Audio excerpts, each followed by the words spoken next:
کہ پھر یہی قوم ہے، پھر یہ قوم یہود ہی ہے جس کو اللہ نے عروج کے کمال پہ پہنچایا، جس کو اللہ نے شان و شوکت کی انتہا پہ پہنچایا، پھر یہی قوم ہے اللہ نے ذلت اور پستی کے آخری درجے، ذلت اور پستی کی انتہا بھی قوم یہود ہی کو دی ہے۔ وَجَعَلَ مِنْهُمُ الْقِرَدَةَ وَالْخَنَازِيرَ، یہ قوم یہود ہی ہے، اللہ نے بعض لوگوں کو قوم یہود میں سے بندر بنا دیا، بعض کو خنزیر بنا دیا۔ مَن لَعَنَهُ اللَّهُ، اللہ نے قوم یہود پہ لعنت فرمائی،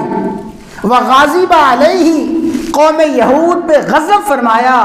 غرضے کہ قوم یہود کا عروج، قوم یہود کی بلندی، قوم یہود کی شان و شوکت بھی بے مثال ہے، اور پھر اللہ نے اسی قوم یہود کو اس شان و شوکت کے بعد ان کے اعمال کی وجہ سے، ان کے کرتوتوں اور حرکتوں کی وجہ سے اللہ نے وہ ذلت، وہ پستی عطا فرمائی جو ذلت اور پستی کسی قوم کو نہیں دی گئی۔